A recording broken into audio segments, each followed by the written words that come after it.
Hi friends, welcome to our channel పల్లెటూరు రుచులు. నేను ఈరోజు చామగడ్డ కర్రీ ఎలా చేసుకోవాలో చేసి చూపిస్తున్నానండి.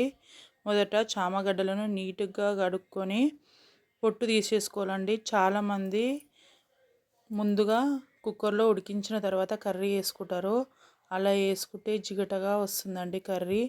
ఇలా ట్రై చేసి చూడండి, జిగటగా రాదు, చాలా బాగుంటుందండి కర్రీ. ఇలా మొదట ఫస్ట్ వాష్ చేసుకొని ఇలా పొట్టు తీసేసుకోవాలండి. మొత్తం కొంచెం స్టార్టింగ్ ఇబ్బందే ఉంటుంది, కానీ కర్రీ మాత్రం చాలా బాగుంటుంది, జిగటగా ఉండదండి. ఖచ్చితంగా నచ్చుతుంది మీకు. ఇలా అన్ని చామగడ్డలని పొట్టు తీసేసుకోవాలండి ఇలా నీట్గా.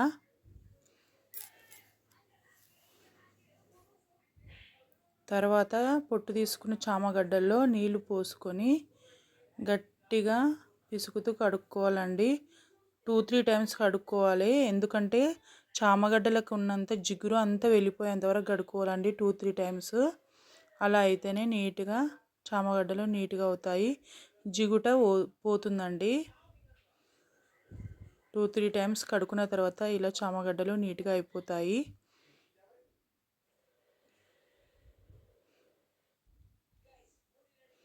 ఇప్పుడు కొంచెం చింతపండు తీసుకొని నానబెట్టుకోవాలండి.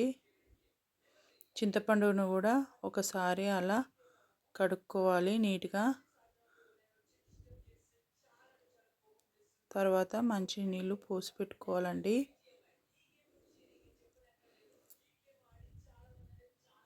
చామగడ్డ పులుసులోకి చింతపండు వేస్తే చాలా బాగుంటుంది.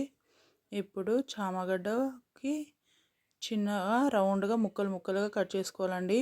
మేమైతే ఇలా రౌండ్గా ముక్కలుగా కట్ చేసుకుంటాము. మీరు ఎలా ఇష్టం ఉంటే అలా కట్ చేసుకోవచ్చు, కాకపోతే మేమైతే ఇలా రౌండ్గా కట్ చేసుకుంటామండి. అన్ని చామగడ్డ ముక్కలని అలా రౌండ్గా కట్ చేసుకోవాలి.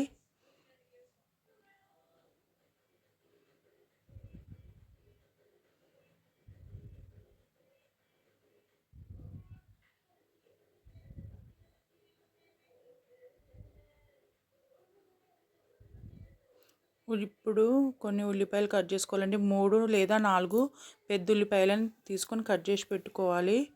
ఇప్పుడు స్టవ్ ఆన్ చేసుకొని కుక్కర్ పెట్టుకోవాలండి. ఈ కర్రీ కుక్కర్లో చేసుకోవాలి, ఎందుకంటే మనం మొదటగా చామగడ్డలను ఉడికిస్తలేం కాబట్టి ఇప్పుడు కుక్కర్లో వేసుకోవాలండి కర్రీ. కుక్కర్లో అయితేనే చామగడ్డ తొందరగా ఉడికిపోతుంది. కుక్కర్ హీట్ అయిన తర్వాత 2 పావుల నూనె పోసుకోవాలండి.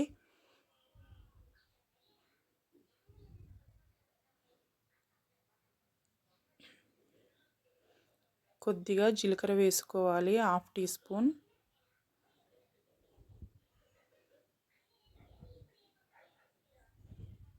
ఇప్పుడు డైరెక్ట్గా చామగడ్డలను కుక్కర్లోకి వేయాలండి.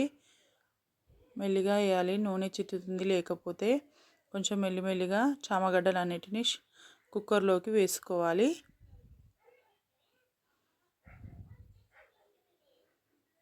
ఇలా చేసి చూడండి, చామగడ్డ చాలా బాగుంటుంది.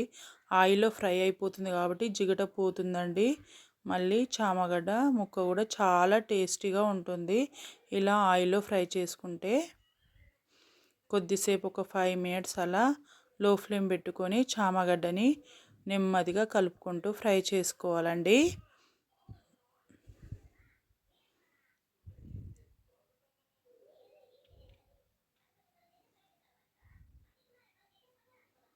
ఇందులోకి ఉల్లిపాయలు ఎక్కువ వేస్తేనే బాగుంటుందండి, అందుకని పెద్ద సైజు ఉల్లిపాయలు ఒక 4 తీసుకొని కట్ చేసుకోండి 1/2 కేజీ చామగడ్డలకి.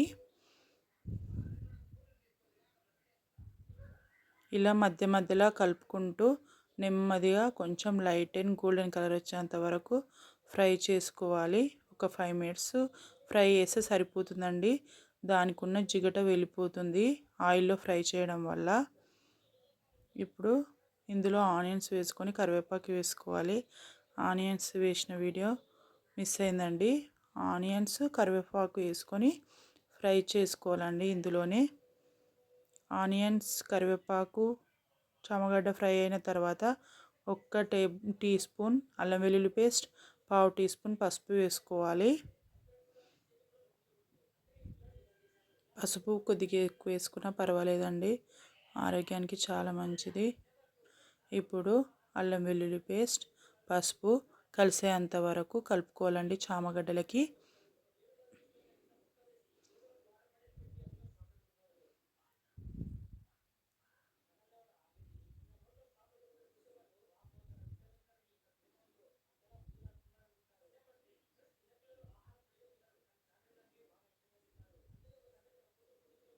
మంచిగా నెమ్మదిగా ఫ్రై అయ్యేంత వరకు మెల్లిగా కలుపుకుంటూ ఫ్రై చేసుకోవాలి.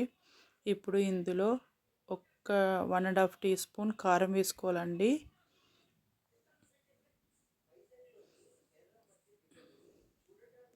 అలాగే కారం ఎంత వేసుకున్నామో ఉప్పు కూడా 1.5 టీ స్పూన్ ఉప్పు వేసుకోవాలండి.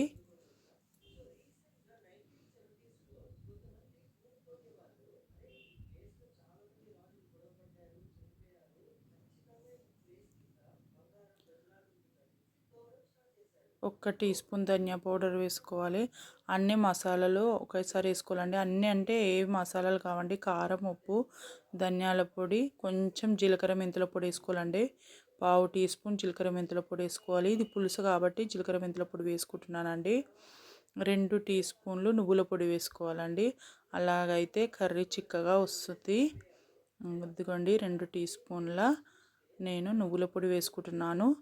కర్రీ చిక్కగా వస్తుంది, బాగుంటుందండి. ఒకసారి ట్రై చేసి కామెంట్ బాక్స్లో ఎలా అయిందో చెప్పండి. అలాగే 1 కప్పు నిమ్మరసం, ముందుగా నానబెట్టుకున్న చింతపండు ఉంది కదండి, చింతపండు రసం వేసుకోవాలి. నిమ్మరసం అన్నాను, చింతపండు రసం వేసుకోవాలండి. కొద్దిగా చింతపండు రసం వేసుకున్నాం కాబట్టి ఆ పులుపును అడ్జస్ట్ చేయడానికి కొద్దిగా చక్కెర వేసుకోవాలండి. ఇప్పుడు అన్నీ కలిసేలా కలుపుకోవాలి. కారం, ఉప్పు, ధనియాల పొడి, నువ్వుల పొడి, జీలకర్ర మెంతుల పొడి అండి, అన్నీ వేసి పూర్తిగా కలిసేలా కలుపుకోవాలి. చింతపండు రసం వేసాక కూడా కూర కొంచెం గట్టిగా అనిపిస్తుంది కాబట్టి ఇప్పుడు కొన్ని వాటర్ పోసుకోవాలండి. ఎందుకంటే కూర ఉడికిన తర్వాత కూడా ఇంకా గట్టిగా అయిపోతుంది. అందుకని ఇప్పుడు మనం విజిల్ పెట్టకముందే కొంచెం పలసగా ఉండేలా చూసుకోవాలి. మనం 2 విజిల్స్ వచ్చాక చూసైతే కొంచెం గట్టిగా అయిపోతుంది. అందుకని కొంచెం పలసగా ఉండేలా, ఈ విధంగా పలసగా ఉండేలా చూసుకోవాలండి. అడ్జస్ట్ చేసుకోవాలి వాటర్ పోసుకుంటూ.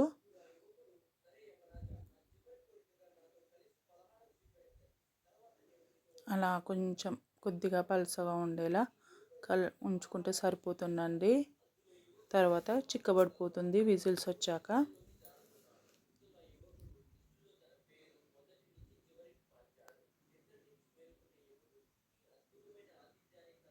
కొన్ని వాటర్ పోసుకుంటున్నానండి.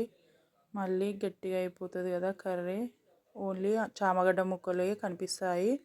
అందుకనే కొంచెం వాటర్ పోసుకొని ఇలా పల్చగా అయ్యే విధంగా కలిపేసుకోవాలండి. ఈ కన్సిస్టెన్సీ వచ్చేంత వరకు కలుపుకోవాలి. ఇప్పుడు కుక్కర్ మూత పెట్టేసుకోవాలండి.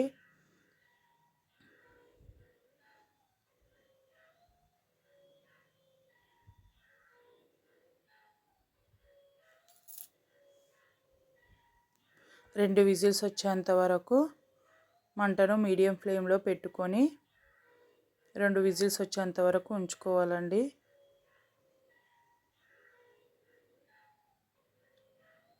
ఇప్పుడు 2 విజిల్స్ అయిపోయాక మూత ఓపెన్ చేసి చూడండి, కర్రీ ఎంత బాగుంటుందో, చాలా టేస్టీగా ఉంటుందండి. ఈ విధంగా కర్రీ నూనె పైకి తేలి చాలా బాగుంటుంది. చూడండి కర్రీ పులుసు ఎంత గట్టిగా అయిపోయిందో. ఒక్కసారి ఇలా చేసి చూడండి. చామగడ్డ పులుసు అనగానే ఇలానే చేస్తారు, ఇంకా ఎప్పటికీ చాలా బాగుంటుందండి. మీ ఇంట్లో వాళ్ళకు కూడా చాలా బాగా నచ్చుతుంది.